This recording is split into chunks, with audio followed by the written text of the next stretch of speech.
Năm 94, cả đảo quốc New Zealand xinh đẹp đã vô cùng bàng hoàng trước một vụ thảm án tàn khốc chưa từng có.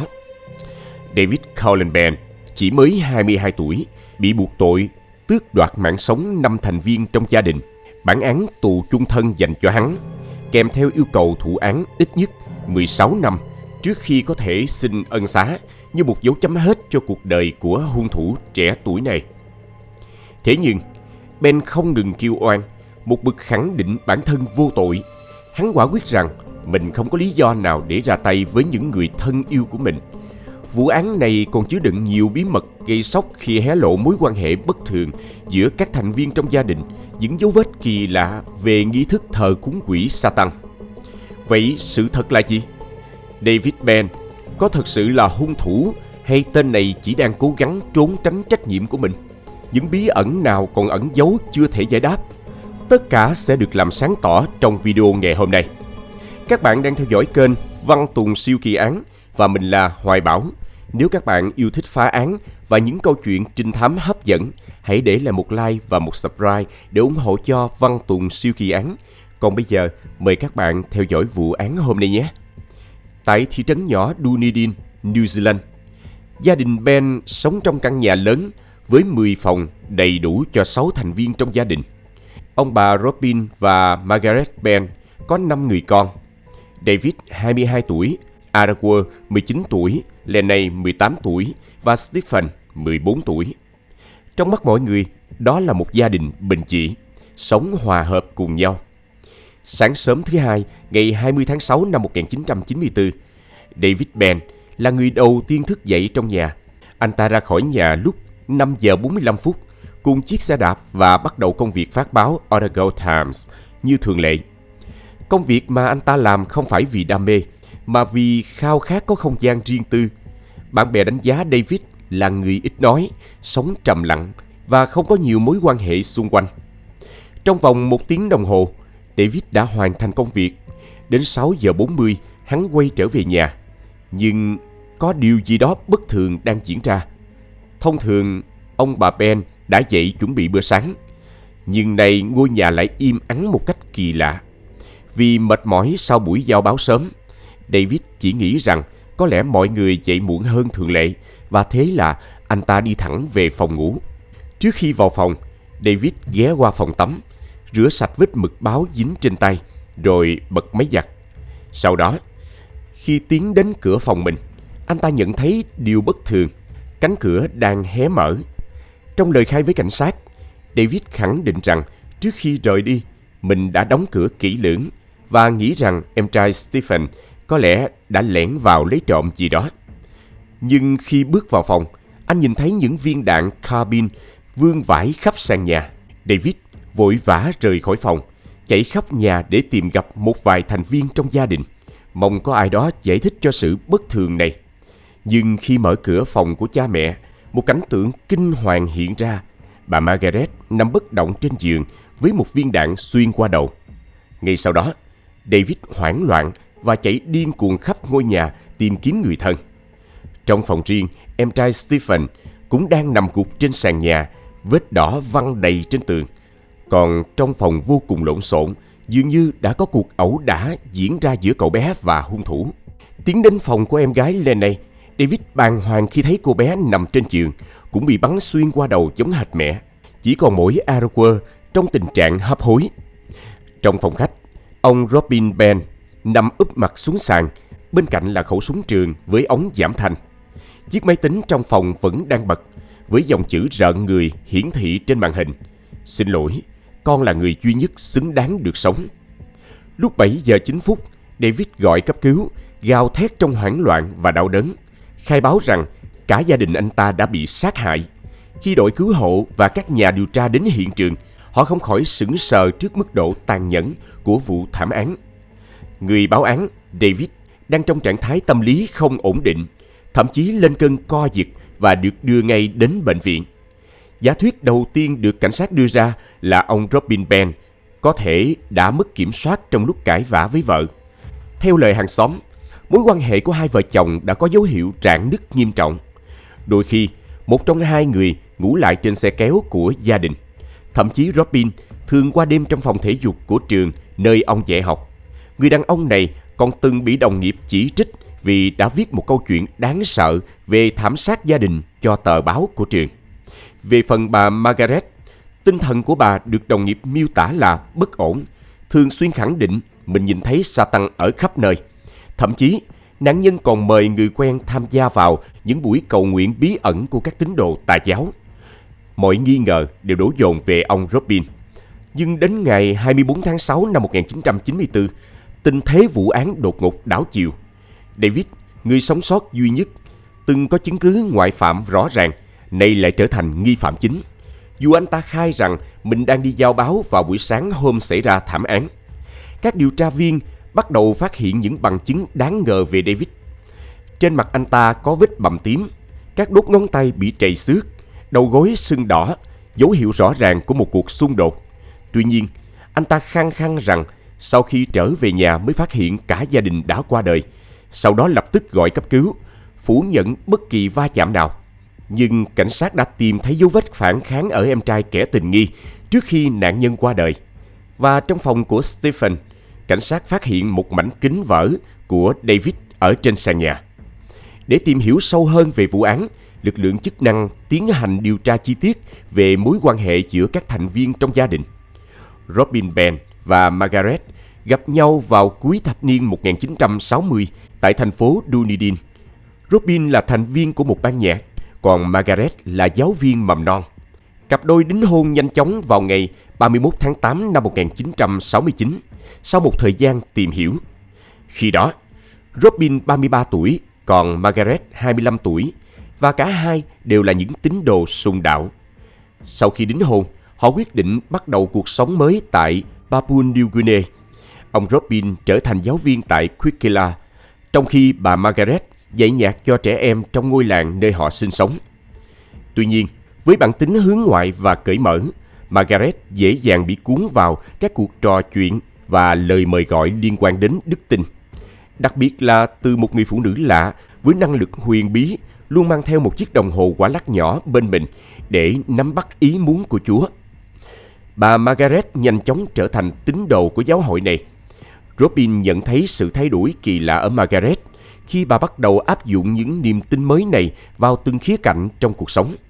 Dù lo ngại, ông vẫn tin rằng mọi thứ sẽ kết thúc khi họ quay trở về New Zealand. Cặp đôi chính thức kết hôn vào ngày 27 tháng 3 năm 1972. Và không lâu sau đó, đứa con trai đầu lòng của họ chào đời.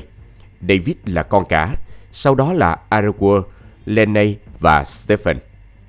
Nhưng chăm sóc những đứa trẻ này không hề dễ dàng như họ tưởng tượng. Vì vậy, Margaret quyết định ở nhà, dừng công việc dạy nhạc để chăm sóc con cái.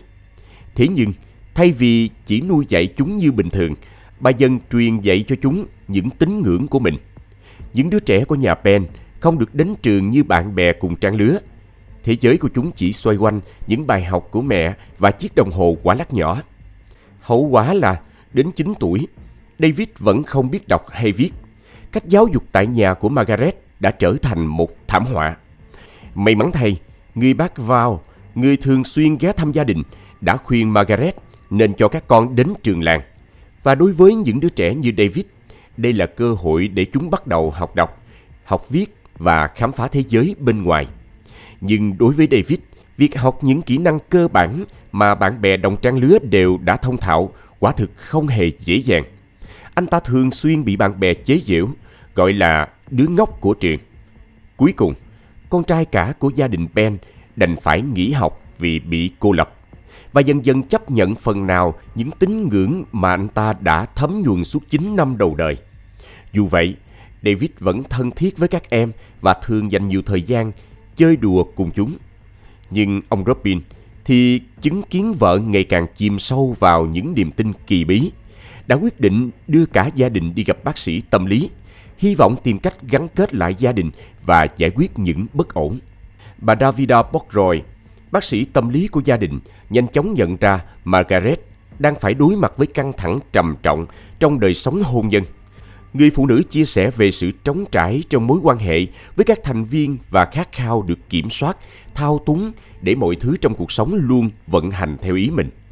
Cuối cùng, Davida Bockroy khuyên gia đình Ben nên rời khỏi Papua New Guinea và quay trở về Dunedin, nơi Margaret có thể tìm lại chút ổn định và tách xa khỏi những ảnh hưởng của tín ngưỡng huyền bí.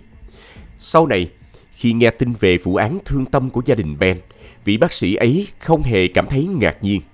Nhưng liệu việc trở về có thực sự mang lại bình yên? Năm 1988, gia đình Ben trở lại New Zealand và dọn vào căn nhà cũ trên số 65 đường Evie, một ngôi nhà đã bị bỏ hoang hơn 15 năm, xuống cấp đến mức họ phải sửa chữa lại toàn bộ. Tình trạng sập xệ của căn nhà không chỉ khiến Margaret không thể tìm lại sự bình yên, mà còn làm bà ngày càng tin chắc rằng nơi này đã bị ám bởi quỷ Sa-tăng. Với chiếc đồng hồ quả lắc luôn bên mình, Margaret tin rằng ác quỷ đang hiện diện khắp nơi và bắt đầu tiến hành các nghi thức trừ tà cho tất cả những gì mình sở hữu. Từ tờ báo buổi sáng, chiếc xe gia đình, các con của bà cho đến chính Robin. Còn David, cậu con trai cả nghiêm túc nhất với tín ngưỡng của mẹ, cũng bị ảnh hưởng sâu sắc bởi những nghi lễ ấy.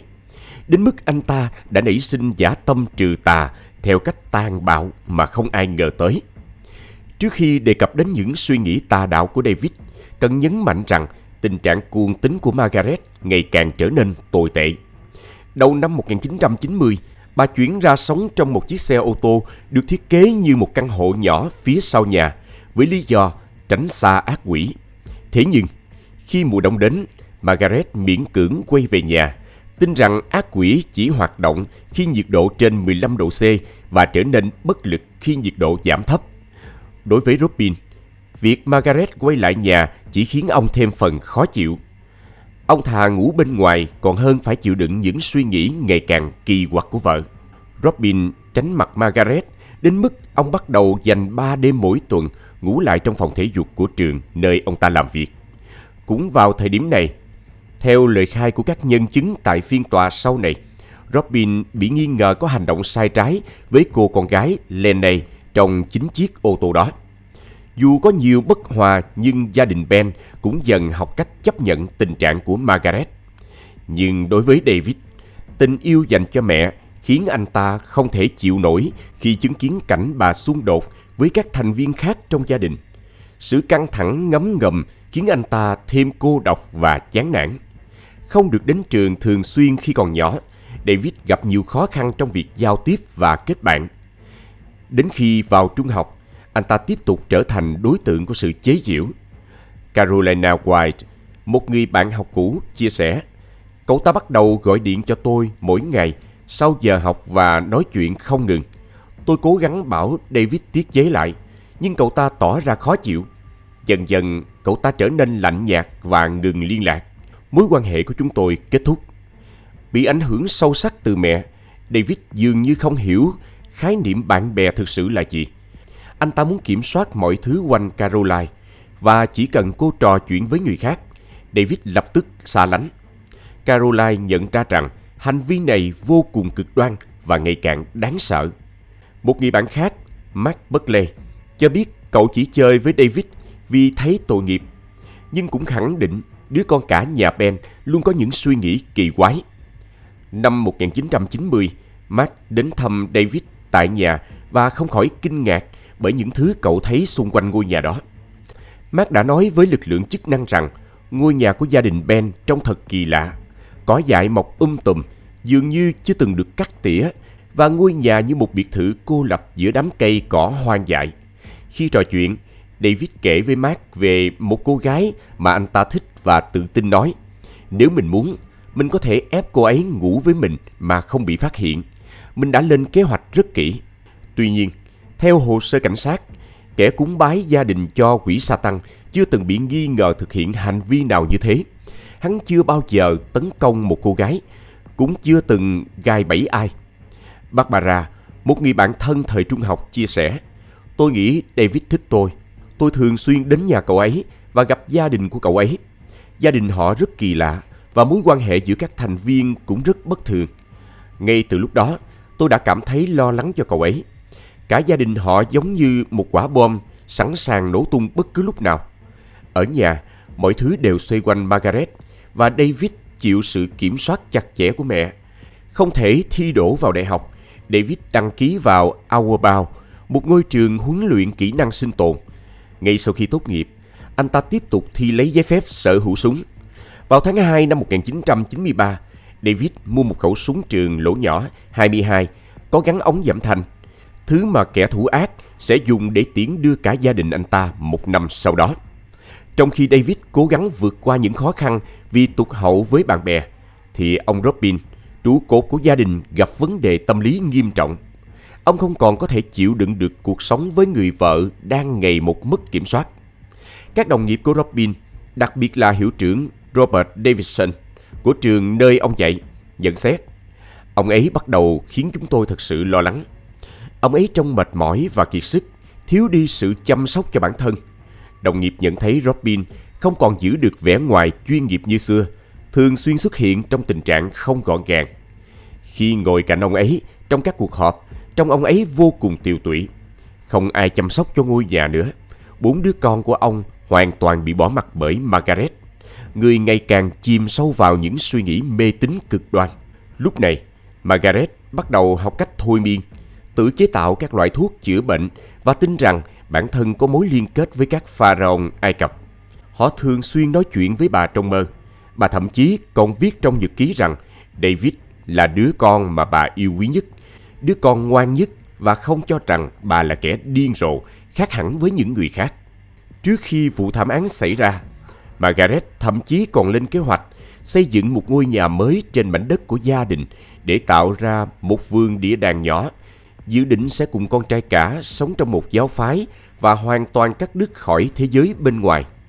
Dù sao đi nữa, Robin Ben chưa bao giờ có tiếng nói thật sự trong gia đình. Lúc này, cảnh sát đã đưa ra 2 giả thuyết. Giả thuyết đầu tiên, David đã bị Margaret thao túng. Bà nhồi nhét vào đầu con trai rằng để giải thoát gia đình khỏi tà ma, anh ta phải xử lý tất cả các thành viên, chỉ để lại một mình anh ta sống sót nhằm duy trì dòng máu của gia đình Ben. Giả thuyết thứ hai, ông Robin đã rơi vào trạng thái tuyệt vọng, không còn chịu nổi cuộc sống như địa ngục và mất kiểm soát, quyết định đưa tiễn cả gia đình mình đi cùng. Tuy nhiên, có quá nhiều bằng chứng chống lại David Ben. Như đã nhắc ở đầu câu chuyện, trên khuôn mặt anh ta có vết bầm, và trong phòng Stephen có mảnh vỡ từ cặp kính của David. Điều tra viên cũng chỉ ra rằng có dấu vết đạn trên đầu ông Robin. Khẩu súng trường quá dài để ông có thể bóp cò và tự bắn mình một cách dễ dàng. Thêm vào đó, có một khoảng trống khó hiểu lên tới 20 phút giữa lúc David trở về sau khi giao báo và lúc anh ta trong vai nhân chứng ban đầu gọi cấp cứu. David cho rằng trong thời gian đó, anh ta cất xe đạp, rửa tay và khởi động máy giặt. Nhưng đối với cảnh sát, 20 phút vẫn là một khoảng thời gian dài bất thường. Trong các buổi thẩm vấn, nghi phạm còn khẳng định rằng khi phát hiện thi thể các thành viên trong gia đình, anh ta cảm thấy như bị một bàn tay đen chi phối, giống như bị thế lực quỷ dữ kiểm soát, khiến anh ta hành động ngoài ý muốn. Đây có thể xem như là một nửa lời thú tội. Trên khẩu súng gây án, các điều tra viên tìm thấy 4 dấu vân tay, xác định là của David Ben. Nghi phạm bào chữa rằng điều này là bình thường vì khẩu súng thuộc về anh ta và anh thường dùng nó để săn thỏ trong rừng. Tuy nhiên, khi gây án, anh ta chắc chắn đã đeo găng tay bởi những chiếc găng tay đẫm máu đã được tìm thấy trong phòng Stephen. Điều này lại dấy lên một câu hỏi bất thường. Nếu Robin thật sự có ý định kết liễu sau khi xử lý cả gia đình, tại sao ông ấy lại đeo găng tay? Điều này hoàn toàn vô lý. Vì vậy, bất kể David cố bào chữa thế nào, hắn vẫn là nghi phạm chính trong vụ án thương tâm này. Có lẽ anh ta đã bị mẹ xúi giục. 3 tuần sau khi David Ben bị bắt, tòa án yêu cầu thiêu hủy ngôi nhà để ngăn ngừa việc phá hoại và tránh việc các nhà báo tiếp tục tới chụp ảnh hiện trường vụ án. Trong phiên tòa, công tố viên đã mô tả rõ ràng cách thức hung thủ thực hiện tội ác của mình. Anh ta lấy khẩu súng trường bán tự động có cỡ nòng 22 từ trong tủ, lắp đạn và sau đó lần lượt xuống tay với mẹ, 2 em gái và em trai theo một thứ tự chưa rõ. Tuy nhiên, đã có một cuộc ẩu đả xảy ra giữa kẻ thủ ác và em trai Stephen, và trong lúc vật lộn, một mảnh từ chiếc kính David đang đeo đã rơi xuống phòng nạn nhân. Sau khi xử lý toàn bộ các thành viên, quần áo của hung thủ đã dính đầy máu. Để che đậy tội ác, tên này buộc phải sử dụng máy giặt. Sau đó, như thường lệ, anh ta rời nhà vào khoảng 5 giờ 45 để đi giao báo. Tên sát nhân đã cố giao báo nhanh hơn thường lệ và trở về nhà lúc 6 giờ 42. Sau đó, anh ta lên phòng khách, bật máy tính lúc 6 giờ 44 và tạo ra chồng thú tội giả mạo từ cha mình. Xin lỗi, chỉ có con là người xứng đáng được sống. David biết rằng cha hắn sẽ đi ngang qua phòng khách vào khoảng 7 giờ sáng, nên anh ta đã đợi sẵn sau bức rèm và tiễn đưa ông từ phía sau. Sau đó, tên hung thủ dàn dựng hiện trường để trông giống như một vụ tự kết liễu, rồi mới tìm kiếm sự giúp đỡ từ bên ngoài. Giả thuyết vụ án được công tố đưa ra có vẻ rất hợp lý. Tuy nhiên, những nhân chứng được triệu tập để làm chứng lại hé lộ một nghi phạm hoàn toàn khác, chính là Robin Benn và mối quan hệ mờ ám với cô con gái ruột Lennay. Một nhân chứng tên Dean Cottle đã đến làm chứng, nói rằng anh đã gặp Lennay trong một quán bar. Cô gái trẻ không biết phải làm gì với cuộc đời mình nữa, rằng cô phải bán hoa để có tiền tiêu và thậm chí cha cô, ông Robin Benn, đã ép cô phải phục vụ ông ta trong nhiều năm. Một người phụ nữ giấu tên, tự nhận là giám đốc của Lennay cũng cho hay cô ấy đã thú nhận với người phụ nữ này rằng cha cô có những hành vi không đứng đắn đối với con gái ruột. Một nhân chứng khác, Sean Clark, cũng lên tiếng làm chứng rằng anh đã bắt gặp Lennay khóc nức nở giữa đường. Khi anh hỏi có chuyện gì xảy ra, Lennay nói rằng cô vừa cãi nhau với mẹ, sợ phải trở về nhà và không thể chịu đựng nổi những gì cha đã làm. Động cơ ở đây dường như đã rõ ràng. Nếu Robin thật sự có tội, có thể ông ta đã xử lý cả gia đình chỉ để bảo vệ danh dự của mình. Tuy nhiên, những lời khai này chỉ là lời nói không có tính xác thực. Ngày 29 tháng 5 năm 1995, thẩm phán Williamson tuyên bố quyết định của bồi thẩm đoàn, kết luận David Benn có tội trong vụ thảm sát gia đình. Hung thủ bị kết án tù trung thân. Tuy nhiên, tên này không chấp nhận và tìm cách kháng cáo. Kẻ thủ ác thậm chí còn tìm đến Hội đồng Tư vấn, cơ quan tư pháp cao nhất ở New Zealand, nhưng bị từ chối.